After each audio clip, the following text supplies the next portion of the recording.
حضرت ابو ہریرہ رضی اللہ عنہ سے روایت ہے کہ وہ ایک درخت لگا رہے تھے کہ اتنے میں رسول اللہ صلی اللہ علیہ وسلم ان کے پاس سے گزرے۔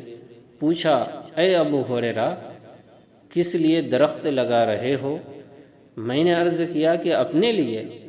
آپ صلی اللہ علیہ وسلم نے ارشاد فرمایا، کیا میں تجھے اس سے بہتر درخت نہ بتاؤں؟ ابو ہریرہ رضی اللہ عنہ نے عرض کیا، کیوں نہیں یا رسول اللہ، ضرور بتائیے۔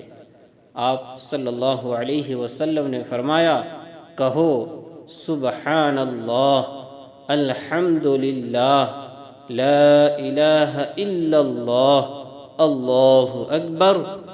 یہ کہنے پر ہر کلمہ کے بدلے تمہارے لیے جنت میں ایک درخت لگایا جائے گا۔